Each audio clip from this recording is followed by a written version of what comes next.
우리가 역대기상 6장에서 레위지파 계보를 담담히 읽어 나갈 때에 이 역대기의 저자가 레위 찬양대 계보를 강조하는 사실을 지나칠 수가 없습니다. 이 사실은 레위지파 족보 1절부터 53절의 계율에서도 확인이 됩니다. 이 계율 여러분 봤으니까 설명 안 해도 아실 겁니다. 늘 드리는 말씀입니다만은 제시해드린 이 계율가 본문을 이해하는 유일하게 참된 것이라 그렇게 생각하실 필요는 없고, 다만 이 본문을 이해하는 하나의 유용한 툴이라 생각하시면 좋합니다. 가령 레위 제사장의 계보가 1절부터 15절에 먼저 나왔는데 동일한 계보가 49절부터 53절에 절반 가까이 축약된 형태로 다시 나오잖아요. 자, 이런 구성은 똑같은 내용의 단조로운 반복이 아니라 반복을 통한 내용의 발전입니다. 마치 시편이나 잠언에서 하나의 절이 두 개의 병용구로 형성되어 있는데, 이 전반절의 내용이 후반절에 다시 등장하는 듯 하면서도 항상 그런 건 아니지만은 대체로 그러는데, 그럴 때 똑같이 반복되는 것이 아니라 미묘하게 변화되는 것과도 비슷합니다. 시편 78편 61절 같이 한번 읽어볼까요? 그 능력된 자를, 그 능력된 자, 우리말 번역을 그렇게 풀어서 했는데 원래는 그 능력입니다, 원문으로. 그래서 여러분 갖고 계시는 관주 성경에 보면은 된 자는 조그만 글씨로 되어 있죠. 그것은 한글 번역하신 분들이 설명을 위해서 덧붙여 놓은 겁니다. 본문에 없는 내용을 넣어 놓은 것입니다. 그 본문은 원래는 그 능력을 이렇게 되었습니다. 그래서 그 능력된 자를 포로에 붙이신다 하는 표현만 봐서는 무슨 뜻인지 잘 알기 어렵잖아요. 그런데 자기 영광을 대적의 손에 붙이신다 하는 표현을 봐서는, 물론 이것만 보고 다 아는 것도 아니지만은 문맥을 도움을 받아서 이 표현을 보면은 이 언약궤가 블레셋에게 빼앗긴 사건이라 하는 것을 확인할 수가 있습니다. 게다가 그 능력을 포로에 붙이신다 하는 뜻이 자기 영광을 대적의 손에 붙이신다 하는 표현에도 나타납니다만은, 그러면서 동시에 그 내용에서 발전이 있습니다. 짧은 한 절이죠. 61절 한 절인데 이 짧은 한 절에서 전하고자 하는 내용을 쭉 읽으면서 더 명확하게 할 뿐만 아니라 명확하게 내용을 파악해 나가는 과정에서 깨닫는 내용이 깊어지도록 되어 있습니다. 성경, 구약 성경 문학의 묘미라 할 수가 있을 겁니다. 얼마나 참 절묘한지 모르겠습니다. 한 절에서만 보더라도 우리가 잠언 같은 거 읽을 때 무슨 말인지 잘 모르는데 후반절 읽으면 이런 내용이겠구나. 다시 처음부터 읽으면은 훨씬 더 내용이 분명해지고 또 깨닫는 내용도 더 많아지는 겁니다. 한 절에서만 그런 건 아니고 조금 더 큰 단위의 본문에서도 이 교차법이라고 하는 것을 통해서 그런 묘미를 맛볼 수가 있습니다. 교차법의 단위는 아까 읽은 오늘 51절 레위기 역대기상 6장 1절부터 53절까지 이렇게 긴 단위도 있고 훨씬 짧은 단위도 있고 심지어는 책 전체로도 확장을 할 수가 있습니다. 자, 결론은 간단합니다. 이 교차법에서는 통상적으로 중앙에 오는 내용이 저자가 가장 강조하려고 하는 겁니다. 대체로 그렇습니다. 따라서 오늘 배우려고 하는 레위 찬양대의 계보가 절수도 가장 길죠. 역대기상 6장에서 거룩한 선지자가 강조하려고 하는 부분이 됩니다. 자, 이 점은 지난 시간 마칠 때 간단히 살펴봤던 레위인의 계보, 바로 위에 16절부터 30절에 나온 그 계보하고 레위 찬양대의 계보를 단순히 비교해 봐도 알 수가 있습니다. 간단히 말씀드리면은 이 찬양대 계보가 레위인의 계보보다 길고 복잡합니다. 레위인의 계보가 사실은 찬양대 계보보다도 더 훨씬 큰 단위 아니에요. 찬양대는 레위인 중의 일부거든요. 근데도 계보는 훨씬 더 복잡합니다. 그건 당연히 강조하고 싶어서 그런 것이겠죠. 자, 그런 정도로 하고 그 다음에 이 계보의 개요가 어떻게 되어 있는지, 찬양대 계보가 어떤 내용으로 구성되어 있는지를 보겠습니다. 크게 네 부분으로 나눌 수 있습니다. 처음에 이 계보의 머릿말이 31절부터 33절 전반절까지, 그리고 33절 후반절부터 해서 38절까지가 해만 찬양대 계보, 그 다음에 아삽의 찬양대 계보, 그리고 에단 찬양대의 계보, 이렇게 되어 있습니다. 이 레위 찬양대의 계보는 짧은 머릿말이 먼저 나옵니다. 다윗이 언약궤를 안치한 후에 찬양대를 편성했고 솔로몬이 성전 세울 때까지 그들이 그 일을 맡았다 하였습니다. 찬양대가 형성된 경위를 언급하고, 그리고 그 직무를 행하는 자와 그 아들들이 이러하다 운을 떼고서 그 다음에 각 계보의 내용을 쭉 적어 나갑니다. 찬양대는 모두 셋인데 레위의 세 아들에게서 나온 헤만, 아삽, 에단이 책임 맡았습니다. 헤만은 그앗 자손이고 아삽은 게르손, 그리고 에단은 무라리 자손입니다. 역대상 6장 처음을 보면은 그앗이 두 번째로 이름이 나오죠. 아마 둘째 같은데 여기서는 그앗 자손으로 이루어진 헤만 찬양대가 가장 먼저 그리고 가장 길게 언급이 되어 있습니다.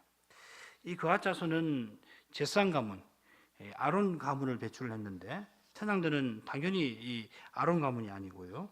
아론 가문을 배출한 아브라함의 후손이 아니라 고앗의 아들 이스하엘의 후손들입니다. 그리고 에단은 무라리 아들 무시의 후손이고 아삽은 레이 아들 야핫의 후손이라 이렇게 되어 있는데, 이건 우리가 조금 살펴보아야 할 점일 겁니다.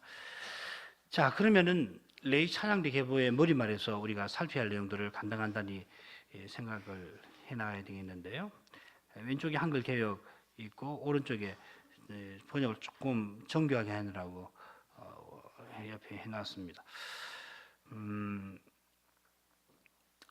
한글 개역을 같이 한번 읽어볼까요?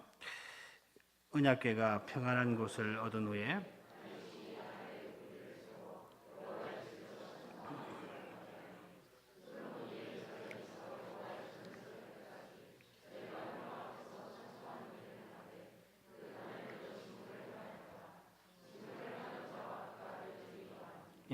먼저 찬양대 계보는 찬양대 설립과 관련된 중요한 내용부터 시작됩니다. 31절 그 처음에 이들은, 그 사역 보면은 이들은 하고 시작되죠. 또 33절 처음에도 이들은 해서 히브리 말로 엘레라고 하는 말이 먼저 나옵니다. 이걸 보면은 31절부터 33절은 하나의 단락으로 보는 것이 좋습니다. 이들은 하고서 누구누구라 하려고 했는데 역대기 저자가 이들을 먼저 설명을 장황하게 32절까지 길게 해놓고서 다시 이들은 이라고 하는 낱말을 받아가지고서 이제 족보를 쓴다 이렇게 하고 있는 겁니다. 그 다음 단락으로 가죠. 이들은 다윗이 여호와의 집에서 찬송하는 직무를 맡긴 사람들입니다. 다윗이 어떤 레위인들에게 특정한 직무를 맡겼습니다. 이건 모세가 성막을 세울 때에 제사장 제도를 세우던 것과 비슷합니다. 그러나 조금 더 엄밀하게 말씀드린다면 다윗이 레위인의 직무를 개편한 것은 모세가 세운 제도 위에서 이루어졌습니다. 역대기상 6장 49절 보면은 아론과 그 자손들은 번제단과 향단 위에 분향하며 제사드리며 지성소의 모든 일을 하여 하나님의 종 모세의 모든 명대로 이스라엘 위하여 속죄하니. 제사장 제도는 여호와의 모든 명대로 이루어졌다 하였습니다. 모세가 세운 이 제사장 제도의 근간이 유지가 되는 가운데서 다윗 시대에 오면은 몇몇 중요한 발전이 이루어졌습니다. 그러니까 이전 제도를 싹 갈아버리고서 새로 만든 것이 아니고 이 모세가 세운 제도 위에서 왕직이라는 게 그런 것이거든요. 그 위에서 발전이 그대로 답습만 한 것이 아니고 발전이 이루어졌습니다. 그 중요한 발전 가운데 하나가 바로 레위 찬양대의 창설입니다. 자, 그러면은 이 중요한 발전이 있기는 이유가 무엇입니까? 그 이유는 언약궤가 평안한 것을 얻은 후에라고 하는 표현에서 찾을 수가 있을 겁니다. 이 언약궤가 평안한 곳을 찾았다, 얻었다 하는 이 한글 개역은 사실은 의역한 겁니다. 시편 132편 8절 같이 읽어볼까요? 여호와여 이르노라.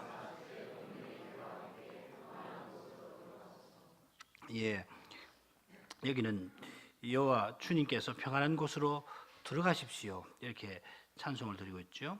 역대상 6장 31절에서는 사실은 언약궤의 안식에 관해서 말합니다. 그 직역하면은 언약궤의 안식부터 이렇게 되어 있습니다. 그걸 풀어가지고서 저는 사역을 언약궤가 안식한 후라 이렇게 제가 풀었었는데 원문은 그렇게 되어 있습니다. 이 사실 제가 굳이 언급하는 이유가 있습니다. 시편 132편에서 평안한 곳은 뭘 말하느냐면은 솔로몬 성전에 언약궤를 안치할 때 표시하는 것입니다. 이게 전문적인 용어입니다. 문화흐라고 하는 말. 역대기하 6장 41절에도 비슷한 표현이 나옵니다. 반면에 역대기상 6장 31절은 다윗이 언약궤를 잠시 둘 장막의 못에 두려고 예루살렘에 가져온 그 때를 표시합니다. 엄밀하게는 서로 다르죠, 그죠? 다른 사건입니다. 이게 그런데 이제 솔로몬 성전에 언약궤를 옮겨 놓을 때 쓰는 그 표현을 우리 한국 번역 개역은 그 표현을 가져와 가지고서 역대기상 6장 31절에 썼다 하는 겁니다. 그럼 구분해야 합니다. 역대기상 15장에 보면은 다윗이 언약궤를 모셔오는 장면이 그려져 있는데 그 처음에 이렇게 기록이 되어 있습니다. 다윗이 다윗 성에서 자기를 위하여 궁궐을 세우고 또 하나님의 궤를 위하여 처소를 예비하고 위하여 장막을 치고 다윗이 언약궤를 모실 장막을 치게 하는데 우리 전에 찬송에 대한 공부할 때든지 레위 공부할 때 이 부분 공부한 적이 있는데 한 2번 공부한 기억이 있는데 한번 기억을 살려보시길 바랍니다. 그 장막을 뭐라고 그랬냐면은 한 장소라고 표현을 합니다. 마코움이라고 하는 말인데요. 이건 매우 중요한 의미를 갖습니다. 언약궤가 광야에서처럼 이동하지 않고 이곳에서 저곳으로 막 옮기 다니지 않고 안착하게 되는 것을 표시하는 것이기 때문에 그렇습니다. 물론 다윗의 장막은 언약궤를 두는 하나의 장소죠. 언약궤를 영구히 두는 그 장소는 아닙니다. 그 영구하게 두는 장소는 솔로몬 성전의 지성소입니다. 그러나 그렇더라도 다윗이 하나님의 궤를 위하여 예루살렘의 장막을 친 것은 광야에서 성막을 친 것하고는 다른 점이 있다 하는 겁니다. 이 사실은 안식이라고 하는 말, 마노아흐, 아까 시편 130편은 문어아흐라고 하는 말, 평안한 곳이라는 말인데 안식이라는 말을 역대기상 6장 31절에 쓰고 있기 때문에 그렇습니다. 사실상 같은 말이죠. 언약궤가 다윗의 장막에서 다시 한 번 더 솔로몬의 성전으로 옮겨가게 됩니다만은 이미 안식에 도달했다고 다윗은 선언하는 겁니다. 그러니까 다윗이 언약궤를 예루살렘에 옮긴 이후에 언약궤와 관련해서 중요한 활동이 중단될 수밖에 없습니다. 그건 어떤 활동이냐면 궤를 매는 활동입니다. 자, 이 일이 어떻게 이루어지는지는 잘 아실 겁니다. 광야에서 이스라엘이 행진할 때 먼저 제사장들이 지성소로 들어가서 지성소와 성소를 가로막는 그 장을 걷어가지고 정거기를 덮어가지고서 그 위에 해달 가죽을 덮고 그 위에 순청색 보자기를 덮어서 그 다음에 이제 궤를 다 꿰면은 고앗 자손이 언약궤를 낼 수가 있습니다. 고앗 자손이 레인이니까 성소나 지성 안을 들여다본다는 것은 큰일 날 일이죠. 죽음을 당하는 일입니다. 그래서 제사장이 먼저 그 일을 하는 겁니다. 그러니까 언약궤를 갖고 나간다 할 때 뭐 들어가서 언약궤 그대로 그룹들 이렇게 날개에 있는 모습 그대로 해가지고서 언약궤를 메고 갔다고 생각하면 안 됩니다. 아마 여러분 인터넷이나 이런 거 보면은 궤가 행진할 때 제사장들이 레위인들이 그룹 날개가 보이는 형태로 이렇게 들고 하는 것을 보신 건 있겠지만은 그거 율법에서 금하는 겁니다. 어림도 없는 이야기입니다. 다 덮어야 됩니다. 그게 이제 민수기 4장 15절에 되어 있죠. 행진할 때 아론과 그 아들들이 성소와 성소의 모든 기구 덮기를 필하거든 제사장들이 이 일을 하거든 고앗 자손이 와서 매일 것이니라. 그러나 성물은 만지지 말지니 죽을까 하더라. 회막 물건 중에서 이것들은 고앗 자손이 맬 것이요. 그 직접 손대지 못하게 하는 겁니다. 자, 그러면은 이 궤를 운반하는 일이 어느 정도의 일인가 이걸 살펴볼 필요가 있을 겁니다. 오늘 뭐 이 공부는 아주 서론적인 공부만 할 거고요. 뭐 다음에 역대기상 15장, 16장, 또 25장 이런 데 가서 또 찬송 부분 나올 때 집중적으로 공부를 앞으로는 할 겁니다. 그러나 들어는 놓으시고 대략 이런 정도구나 서론적으로만 듣고서 머릿속에다가 새겨 놓으시면 좋겠습니다. 15장 2절 같이 읽어보죠. 가로되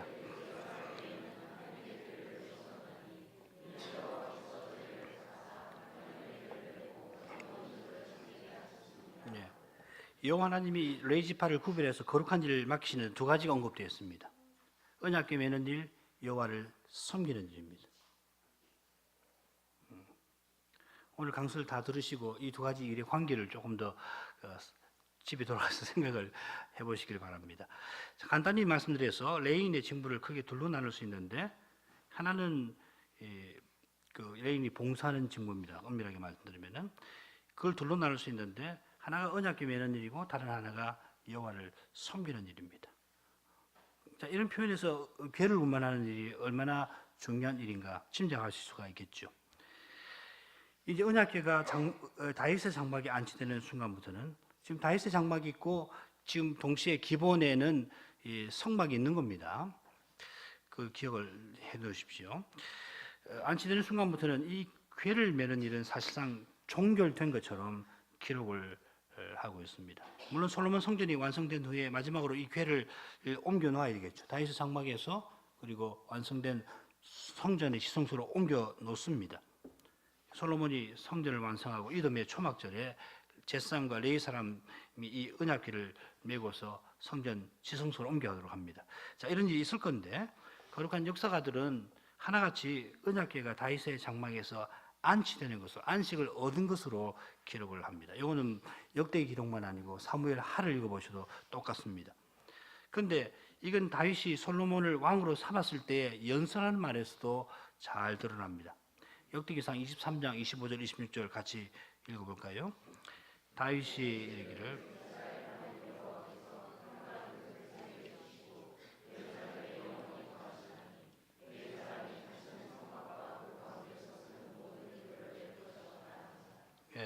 솔로몬 왕 세우려고 할 때니까는 성전 짓기 아주 전이죠. 그 전인데 여호와 하나님이 평강을 그 백성에게 주시고 예루살렘에 영원히 거하신다. 이렇게 선언을 하고 따라서 레위 사람이 다시는 맬 것 없다 이렇게 천명을 합니다. 이 내용은 이제 우리가 25장, 23장에서 자세히 볼 건데 다윗이 언약궤를 예루살렘에 옮겨올 때 벌써 예루살렘 그 옮겨온 그 사실이 올 때 왔다 하는 거, 언약궤가 안치되었다 이렇게 이해를 한 겁니다. 자, 이 사실과 관련해서 다윗이 찬양대를 세우는 일에 주목을 해야 합니다. 자세한 내용은 말씀드린 대로 15장, 16장 공부할 때 살필 겁니다. 그 결론을 말씀드리면 뭐 이만 알고 계시겠지만은 결론을 말씀드리면은 이 언약궤를 매는 것하고 찬송 드리는 건 성격으로 똑같습니다. 그 내용으로는 일치한다는 겁니다. 그전에는 언약궤를 매는 것으로서 행하던 봉사를 이제는 언약궤를 맬 필요가 없기 때문에 거기에 해당하는 성격의 내용을 찬양으로 분명히 표시했다. 뭐 이렇게 이해하시면 되겠습니다. 그 밑에 그 이야기가 적혀 있군요. 다윗 왕이 언약궤를 언약궤가 안식한 후에 이전에 성막 제도에 없던 찬양대를 세우는데 언약궤를 매는 직무를 대신하는 것으로서 찬양대를 내 직무를 신설했다는 겁니다. 레위 지파가 채로 언약궤를 매는 일은 단순한 운반이 아닙니다. 어떤 물건 하나를 여기서 저리로 옮겨가는 것 아닙니다. 언약궤가 뭡니까? 언약궤는 보좌 위에 앉으신 여호와의 발등상입니다. 언약궤가 발등상이죠. 그리고 언약궤 위에 그 덮개 씌운 자의 구름 날개가 있고 여호와 하나님의 보좌는 그 날개 위가 되는 겁니다.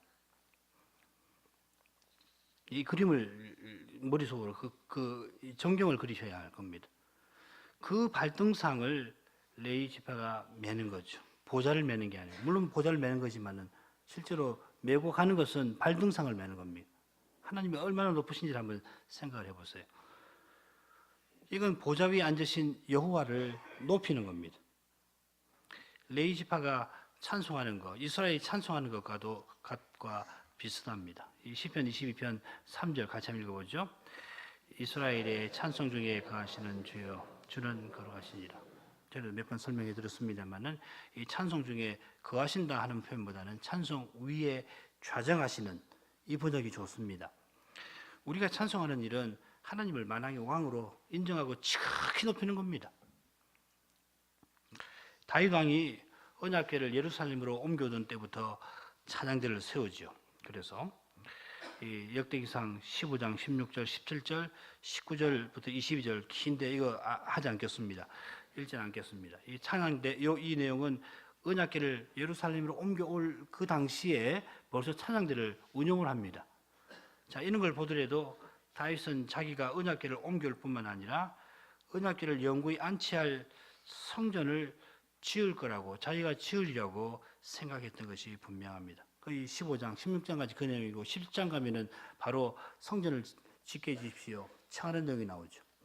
그러니까 자기가 언약궤를 옮겨올 때만 일시적으로 찬양대를 세운 것 아니고 자기가 성막 지을 것을 내다보고서 언약궤를 다윗 장막이 먼저 안치한 이후에 상시 찬양대를 세우게 됩니다. 그게 역대기상 16장에 나오는데 이건 같이 읽어보겠습니다. 제가 홀수절 여러분 짝수절 읽어주십시오. 다윗이 아삽과 그 형제를 여호와의 언약궤 앞에 머물러 항상 그 궤 앞에서 섬기게 하되 날마다 그 일대로 하게 하였고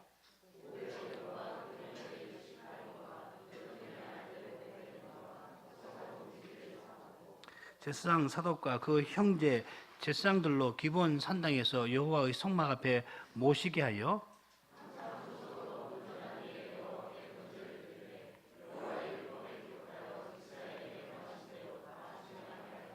또 저희와 함께 해만과 여두둔과 그 남아 택함 받고 농명된 자를 세워 여호와의 자비하심이 영원함을 인하여 감사하게 하였고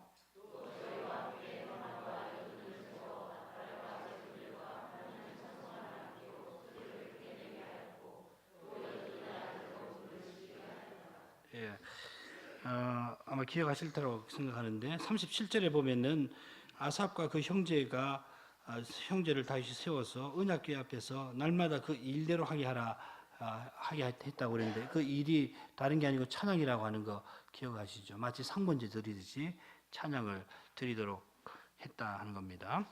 그런 내용입니다. 그건 뭐 16장에서 다시 공부할 겁니다.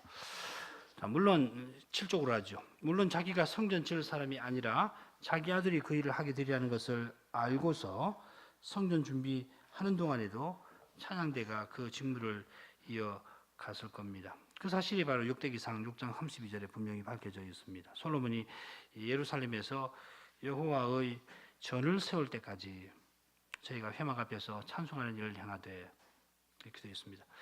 그러니까 다윗은 성전 세우는 일에서 솔로몬하고 함께 자기가 일하고 있다고 생각하는 것이 분명합니다. 다윗이 직접 성전 세운 건 아니지만은 그러나 성전 건축에 그가 맡은 몫이 있었습니다. 자세한 건 우리가 다시 다음에 살필 겁니다만은 다윗이 성전 건축을 위한 막대한 자원을 준비한 일도 있었고 심지어 성전 식양도 다윗이 솔로몬에게 전달을 합니다. 사실 솔로몬이 직접 짓는 것 이외에 나머지 일은 거의 다윗이 다 했다 할 정도로 그래서 역대기상 후반부는 크게 그런 내용으로 다 되어 있습니다. 자, 그런데 앞서 인용한 역대기상 16장의 사건 내용하고 그건 아삽은 언약궤 앞에서 그 다음에 해만과 여두둔이 에단 같은데 이 두 사람은 기본 성막에서 각각 찬송을 드렸다고 그렇게 했잖아요. 그것하고 역대기상 6장의 족보 내용이 조금 차이가 나는 부분이 있습니다. 족보에는 레위 찬양대가 회막 앞에서 찬송하는 일을 행했다 그렇게 되어 있습니다. 이거 조금 더 번역을 정확하게 하면은 성막 곧 회막 앞에서 이렇게 되어 있습니다. 족보에서는 성막 곧 회막 앞에서 찬송하는 일을 행했다 했습니다마는 다윗 왕이 언약궤 앞에서도 찬송하는 일을 행하도록 했습니다. 기본에 서 있던 회막에서는 거기는 언약궤는 없지요. 언약궤 빼고 나머지가 다 있는데 그 회막에서는 고앗 자손인 헤만 찬양대하고 므라리 자손인 여도둔 에단 찬양대가 찬송하겠고, 반면에 예루살렘 예루살렘의 그 다윗 장막에 있던 언약궤 앞에서는 게르손 자손인 아삽이 찬송을 인도하였습니다. 자, 그런데 역대기상은 회막 앞에서 찬양의 직무가 이루어진 것처럼 언급되어 있습니다. 하지만은 우리가 본문을 꼼꼼하게 읽으면은 역대상에 기록된 이 족보 내용이 역대상 16장 내용과 다르지 않다는 걸 금방 확인할 수 있습니다. 우리가 32절에 회막 앞에서 찬양하는 일을 행했다 하는 표현만 생각했습니다만은 31절에 보면은 여호와의 집에서 찬양하는 일을 맡겠다 하는 표현이 나옵니다. 그것도 역시 생각을 해야 합니다.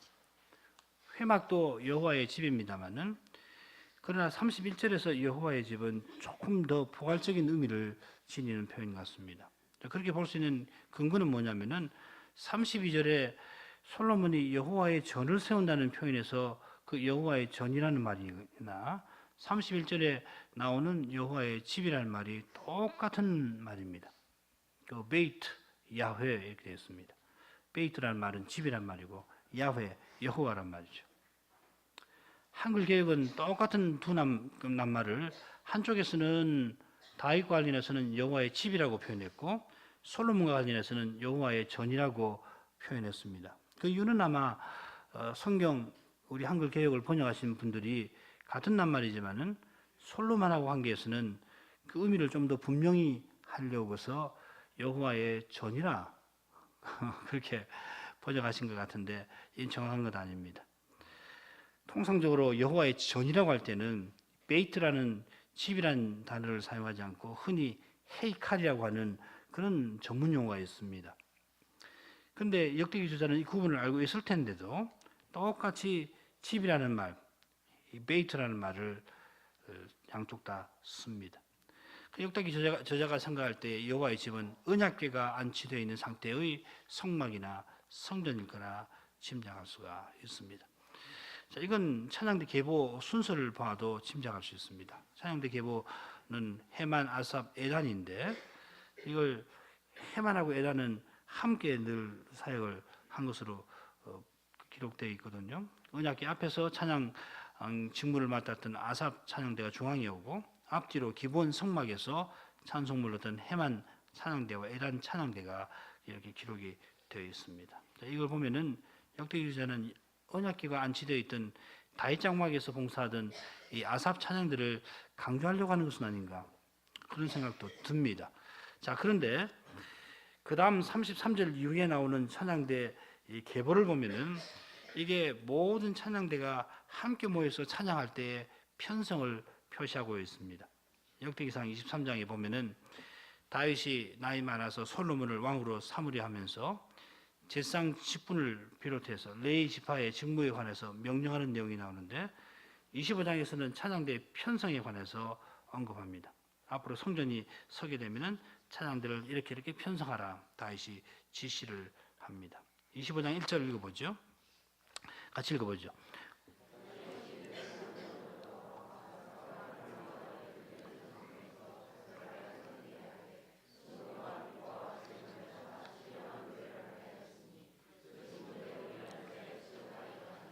예, 찬양대도 제상의 반차와 똑같이 24반차를 두어서 하늘에서 천사들이 24반차로 되어 있으니까 지상에서도 24반차를 두어서 제비를 뽑아 직무를 행하게 합니다.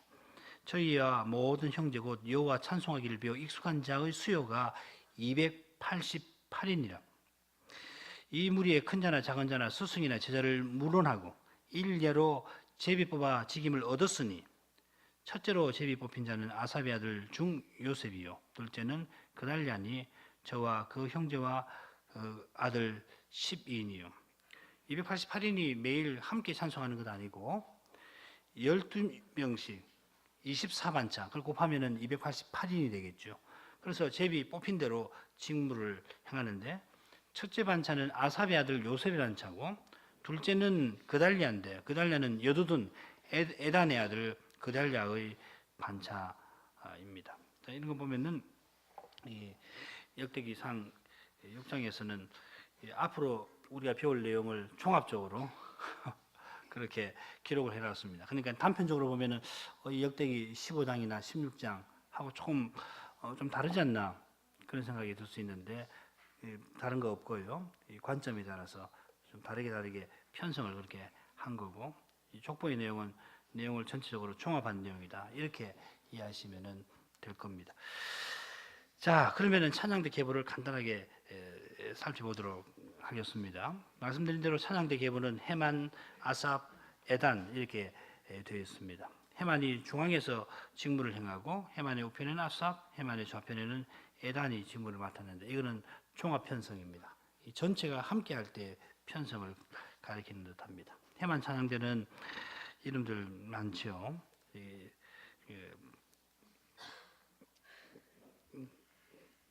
한번 읽어볼까요? 헤만 찬양대부터 한번 하나씩 같이 읽어보십시다. 시작. 헤만, 요엘, 사무엘, 엘가나, 여로함, 엘리엘, 도아, 숲, 엘가나, 마핫, 마세, 엘가나, 요엘, 아사랴, 스마냐, 다핫, 아실, 에비아삽, 고라, 이스라엘, 그핫, 레이, 이스라엘. 이 지파, 이 찬양대 계보에서는 우리가 잘 아는 이름들이 나오죠. 사무엘 아버지도 엘가나. 엘가나는 사무엘상 1장에 나오는데 에브라임 사람이라고 되어 있습니다. 에브라임 사람이라고 되어 있으니까는 다들 이 에브라임 지파 사람이구나 생각하는데 엘가나는 레이 사람입니다. 근데 왜 에브라임 사람이라고 하냐면은 레인이 흩어져 살았는데 이 엘가나 집안은 에브라임 지파 땅에 거처를 할당받았기 때문에 그래서 에브라임 사람입니다. 그러나 레위인입니다. 사무엘도 역시 레위인이죠. 그다음 아마 눈에 익은 이름은 고라일 겁니다. 고라가 민수기 보면은 민수기 몇 장이든가요? 17장이든가요? 그 반역해서 큰 반역을 하죠. 그런데 다행히도 고라만 큰 심판을 받고 고라의 후손들은 모세의 경고를 받아서 피하지요. 아버지의 장막에서 피해서 목숨을 잃지를 않습니다. 그래서 고라, 에비아삽에서 그 고라 후손 중에서 사무엘이 태어나죠. 그 다음 아삽 한번 읽어볼까요? 아삽, 베레그야, 시므아, 미가엘, 바세야, 말기야, 에드니, 세라, 아다야, 에단, 심마, 심므이, 야핫, 게르손 이렇게 되어 있습니다. 여기는 특별히 잘 아시는 이름이 없을 거고 아삽은 시편에 많이 등장하는 이름이죠. 아삽의 시가 시편에 많이 있습니다. 그다음 게르손 유명할 테고요. 그다음 에단으로 가죠. 에단, 기시, 압디, 말루, 하사비아, 아마시아, 힐기야, 암시, 바니, 세멜, 마홀리, 무시, 무라리, 레위. 여기서는 정말 에단 외에는 이름 무라리는 물론 유명한 사람이고요. 나머지는 물론 힐기야 같은 사람은 있지만은 그 우리가 잘 아는 힐기야하고는 다른 인물입니다. 대지상 힐기야는 아닙니다. 자, 지난 시간에 레위인의 계보와 비교할 때 어떤 차이가 있는지 말씀드렸습니다. 16절부터 30절에 나오는 이 레위인의 계보는 이 제사장 가문을 제외한 전체 레위인의 계보인 반면에 여기는 레위인 가운데 찬양대를 맡은 가문의 계보입니다. 그러니까 이 자연히 족보의 내용이 다를 수밖에 없습니다. 겹치는 이름도 있고요. 레위인이 맡은 사람들은 찬양대 외에도 있고 그 다음에 찬양의 직무 외에 다른 직무를 맡은 레위인의 계보가 있습니다. 찬양대와 아울러서 가장 중요한 직무는 문지기의 직무가 될 겁니다. 그래서 하나님의 집에서 문지기로 있는 것이 좋다 하는 표현을 이해하려면 이 문지기의 역할을 잘 이해를 해야겠습니다. 역대기상 9장, 15장, 16장, 26장 같은 데서 이 문지기 계보에 대해서 우리가 앞으로 배울 수가 있을 겁니다. 그러나 6장에는 이 문지기에 관한 내용이 없습니다. 자, 그런데 주목할 점은 이 문지기는 처음부터 있는 거거든요. 처음부터 있는 건데 6장에는 문지기라는 내용이 없습니다. 성막 만들 때부터 문지기 있어야 되잖아요. 자, 그런데 주목할 점은 레위 찬양대 계보가 전체 레위인의 계보보다 자세하다는 사실입니다. 고앗, 게르손, 무라리 각 가문의 계보들을 서로 비교해 보아도 레위 찬양대는 한결같이 길고 게르손과 무라리의 경우에는 찬양 계보가 훨씬 깁니다. 자, 이 사실들은 역대기 저자가 레위 지파의 족보에서 이 찬양대 신설을 매우 중요한 점으로 보고 있다 하는 걸 잘 보여줍니다. 또 한 가지 주목할 점은 16절부터 30절에 나오는 레위인의 계보는 조상부터 자손으로 쭉 이어진 위에서 아래로 내려오죠. 그런데 33절 이하에 나오는 찬양대 계보는 역으로 되어 있습니다. 자손으로부터 이 조상으로 거슬러 오는 방식입니다. 그건 헤만, 아삽, 에란 때에 찬양대가 신설되었기 때문일 겁니다.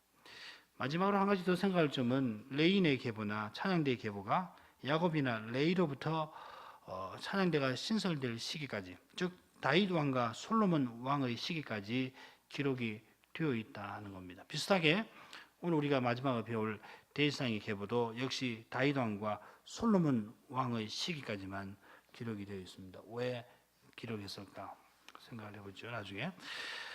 자, 이 정도로 찬양대 계보는 넘어가죠. 다음에 우리가 계속해서 배울 거니까 이런 개론적인 것만 하고 넘어가겠습니다. 그 다음 역대기 저자는 찬양대의 설립 경위를 밝히고서 찬양대의 계보를 길게 기록한 다음에 이어서 짤막하게 레위인의 일반 사역을 기록합니다. 저희 같이 읽어볼까요? 저희의 형제 레위 사람들은 하나님의 집 장막의 모든 일을 맡았더라. 그 밑에 사역이 있는데 다 똑같고요. 하나님의 집 곧 성막의 모든 직무를 맡았더라. 아보다라고 하는 말을 썼는데 좀 이따가 설명하겠습니다.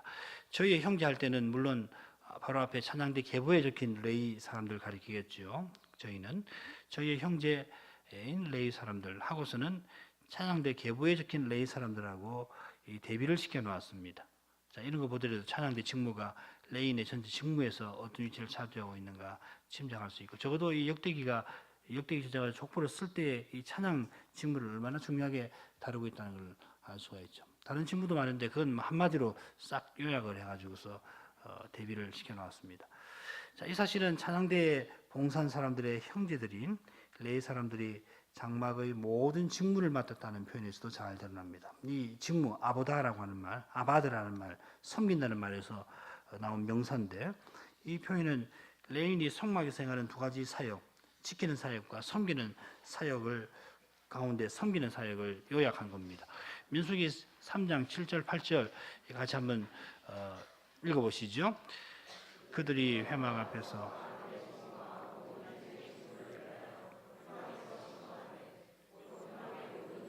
수직하며 이스라엘 자손의 직무를 위하여 장막에서 심어할지. 수직한다는 말은 지킨다 하는 말이고, 심어한다는 말은 섬긴다는 말입니다. 이 직무라는 말도 아보다라고 하는 말입니다. 지키는 사역은 문지기들이 맡는데 족보에서는 문지기 관한 내용이 안 나오고 있습니다. 어쩌면은 이 직무라고 하는 표현이 문지기의 직무를, 지금 역대기상 6장 48절에 이 직무라는 표현이 문지기의 직무도 포함할 수도 있을 겁니다. 아무튼 이 찬양대의 직무 외에 다른 직무는 지나가면서 한 절로 요약을 하듯이 간단히 언급을 합니다. 자, 그 정도 하고 그 다음 마지막 단락까지요.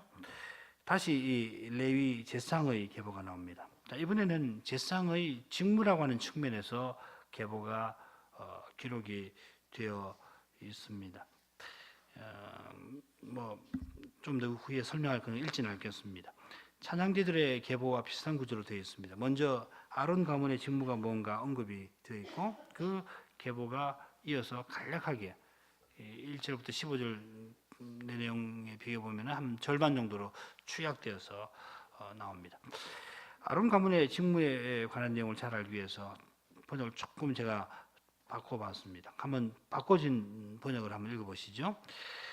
아론과 그의 자손들은 하나님의 종 모세가 명한 모든 것을 따라 이스라엘을 속죄하기 위하여 시성소의 모든 일을 위하여 번제단과 향단 위에 번기로 바꾸어 드렸으니. 첫째, 모세가 명한 대로 제상 제도가 유지가 되었습니다. 아까도 말씀드렸죠. 하나님께서 시내산에서 언약을 맺으시고 그 위에서 이 성막 제상 제사 제도를 세우신 사실을 지금 강조하는 겁니다. 솔로몬 성전에서 이루어져야 할 일, 그리고 포로에서 돌아와서 다시 세워진 성전에서 이루어져야 할 일은 결국 동일합니다. 예언약이죠. 이스라엘이 언약 백성다웠게 언약을 맺으신 거룩하신 하나님을 가까이 하는 일을 해야 합니다. 이 사실은 이스라엘을 속죄하기 위하여 또 지성소의 모든 일을 위하여라고 하는 표현에서 잘 드러납니다. 제사는 이 성막에서 이루어지는 가장 중요한 이 제사, 예물 드리는 거 제사인데, 이 제사는 하나님을 가까이 하는 일인데 이 일은 반드시 언약 백성의 속죄를 요구합니다. 이 속죄의 키페르라고 하는 말인데, 이건 하나님을 가까이 할 수 없는 상태에 있는 이스라엘의 부정을 덮어서 없애버린다는 뜻입니다. 기페르라는 말이 대속죄일 공부할 때 우리 공부했죠. 이 속죄를 통해서 이스라엘은 결국 하나님께 나갑니다. 제사 제도에서는 반드시 처음에 이 속죄 절차가 구비되어 있지 않습니까? 그래서 이 속죄를 통해서 결국 하나님께 나가는데, 하나님은 지성소의 그룹 날개 위에 좌정해 계십니다. 보이시는 않지요. 언약의 하나님께서 지성소에 계시면서 자기 백성을 만나 주시고 거룩한 통치를 베풀어 주십니다. 지성소의 모든 일을 위하여 라고 하는 표현이 바로 그 사실을 보여줍니다. 제사 의식상으로는 지성소에 직접 들어가는 사람은 대지상밖에 없습니다. 그리고 대지상도 1년 한 번 들어갑니다. 그러나 매일, 실제로는 매일, 그리고 절기마다 드리는 모든 제사는 결국 이 지성소에 계시는 하나님을 가까이 하는 일이고, 만왕의 왕이신 하나님을 섬기는 일이고, 그 거룩한 통치를 받드는 겁니다. 따라서 향단과 번제단과 향단 위에 제사를 드리는 일이 이 지성소의 모든 일을 위하여 이루어지는 것이다 할 수가 있습니다. 번제단에서 희생을 드리고 소제를 드리며 향단에서는 분향을 드리는 거 아닙니까? 그런데 우리말에서는 그걸 풀어서 제사를 드리고 또 분향하고 제사를 드리며 이렇게 했지만은, 이 단어가 지금 분향하며 제사 드리며 뭐 이렇게 했지만 단어는 하나입니다. 그건 뭐냐면은 이 연기로 바꾸어 드린다 하는 그 단어 하나를 딱 써놨습니다. 번제단과 향단에서 연기로 바꾸어 드렸으니 이렇게 되어 있습니다. 그러니까는 우리 레이기에서 공부하는 것처럼 번제단에서 제사 드리는 거나 분향단에서 향을 피우는 거나 똑같은 낱말로 되어 있습니다. 그냥 태워서 없애버리는 것 아니고 이 제물이 연기가 되어서 어디로 올라가냐면은 영광 구름 속으로 올라가는 것이죠. 그래서 이 번제단에서 드리는 제사나 향단에서 분향하는 것은 그 성격에서 똑같습니다. 용어도 똑같습니다. 그래서 우리말 번역처럼 제사 드린다고 해도 좋지만은 역대기상 6장 49절에 사용된 용어는 제사의 마지막 단계인 연기로 바꾸어 드린다. 히크티일이라고 하는 아주 중요한 그 표현을 하나 딱 써놨습니다. 연기는 이 하나님께서 임재하시는 영광 구름 속으로 올라갑니다. 바꿔 말씀드리면은 제사 의식상으로는 언약 백성을 대표하고 대신하는 중보직으로서 희생이 지성소로 들어가 하나님을 배우는 거죠. 짐승은 이미 죽었습니다만은, 그러나 상징적인 의미에서는 살아나는 거죠. 살아나서 그리고 우리를 대표해서 여호와 하나님께로, 이스라엘 백성을 대표해서 가는 거 아니에요. 레이기 공부할 때 다 한 것이니까 다시 하지 않겠습니다. 자, 그 다음에 제사상 계보가, 대제사장 계보가 축약되어서 나타납니다. 말씀드린 대로 다윗과 솔로몬 시대까지 언급되어 있습니다. 간단히 결론 생각하고 오늘 간단하게 하고 마치죠. 역대기 저자가 역대기상 6장 전반부에서 레위지파의 계보를 기록하는 방식을 살펴볼 때 우리가 몇 가지 교훈을 생각할 수 있습니다. 무엇보다도 이 거룩한 선지자는 다윗 왕이 언약궤를 예루살렘으로 옮겨서 안식하게 한 다음 안치한 후에 이 찬양대 설립한 사실을 강조합니다. 이는 다윗이 왕위에 올라서 이스라엘 역사에서 그가 이루어 놓은 것이 뭔가, 이스라엘의 가장 황금기라고 할 수 있는 그 시대에 다윗 왕이 행한 일이 뭔가, 그걸 바꿔서 말씀드리면은 하나님이 이 목자였던 이 다윗을 왕으로 세워서 이스라엘 가운데서 이루고자 하시는 일, 바라시는 바가 무엇인가 하는 걸 잘 보여주는 겁니다. 찬송입니다. 찬송은 보좌 위에 앉으신 하나님을 높이는 겁니다. 하나님이 이스라엘의 찬송 위에 좌정하신다 하는 그 시편 22편 3절 표현이 이 사실을 우리 앞에 생생한 그림으로 보여줍니다. 다윗이 왕이 되어서 언약궤를 예루살렘으로 올려오면서 그 마음에 무엇이 있었는가? 우리가 모를 수가 없습니다. 그는 하나님께서 만왕의 왕으로서 동시에 언약의 하나님, 이스라엘 하나님으로서 이스라엘 위에 거룩한 통치를 펼쳐주시고 이스라엘이 그 은혜와 사랑에 합당하게 하나님을 높이 찬송하며 거룩한 백성으로 서나가서 하나님의 영광을, 여호와의 영광을 온 세상에 드러내는 그것을 다윗은 간절히 바랐습니다.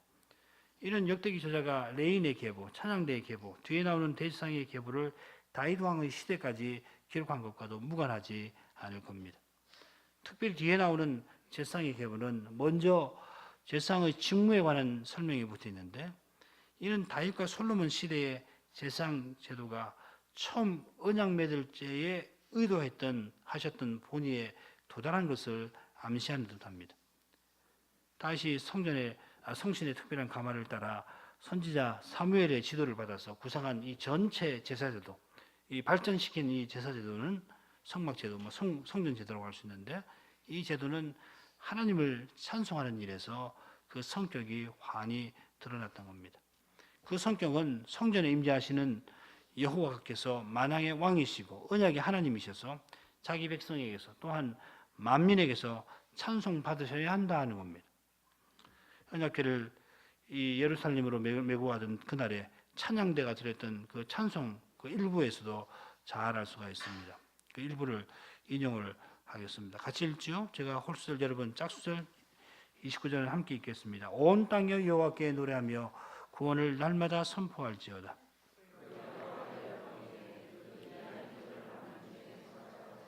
여호와는 광대하시니 극진히 찬양할 것이요 모든 신보다 경외할 것이며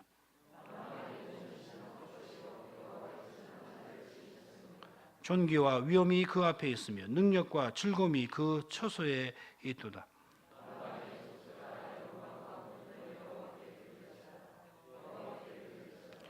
여호와의 이름에 합당한 영광을 그에게 돌릴지어다. 예물을 가지고 그 앞에 들어갈지어다. 아름답고 거룩한 것으로 여호와께 경배할지어다. 한마디로 말하면 찬양입니다. 역대기 저자는 포로에서 돌아온 언약 백성들에게 이 족보의 내용을 전하면서 그들이 여전히 이 페르시아 속국 상태에 그렇지만은 성전이 그들 가운데 세워져 있는 이 사실이 무엇을 의미하는가 힘써 교훈을 하였던 겁니다. 성전에 임재하시는 여호와는 만왕의 왕으로 만민이 찬송할 분이시라 하는 겁니다. 만왕의 왕께서 그들의 삶의 중심에 있는 성전에 거기 계신다 하는 겁니다.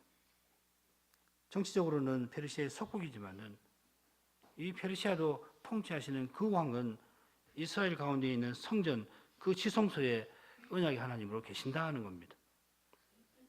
다윗 왕이 평생 행한 일도 이런 찬송을 여호와께 드리는 것이었습니다. 그가 시인 아닙니까? 특별히 다윗의 후손으로 오신 예수님도 나의 양식은 나를 보내신 이의 일을 이루는 것이라 말씀하실 때 다윗과 같이 온전한 찬송을 하나님께 드리셨습니다. 그분의 입에서는 시편이 항상 흘러서 찬송으로 흘러서 나왔습니다.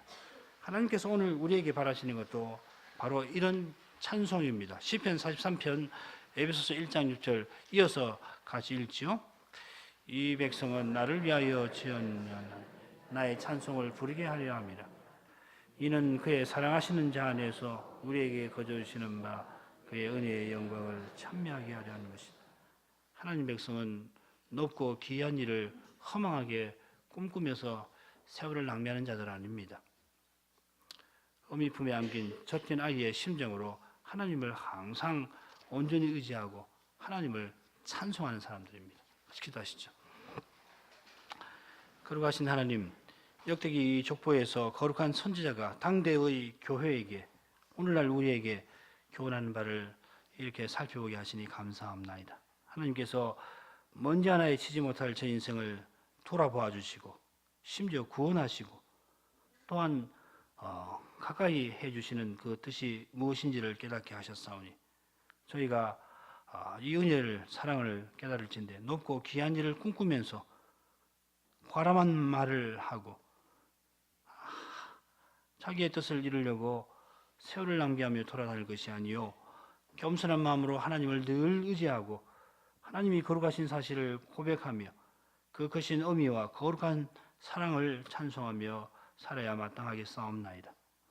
인생이 하나님께 무슨 영광을 만들어서 들을 수 있는 그런 존재가 아닌 것을 항상 명심하게 해주시고 오히려 날마다 우리는 하나님이 주시는 모든 선한 것으로 살 뿐만 아니라 더욱이 그리스도 안에서 베푸시는 하나님의 은혜로만 하나님 기뻐하시는 길에 행할 수 있는 이것을 기억하게 하옵소서. 그리스도께서 저희의 모범이 되셨사옵나이다. 그리스도를 항상 본받으며 하나님을 찬송하며 살게 하시옵소서.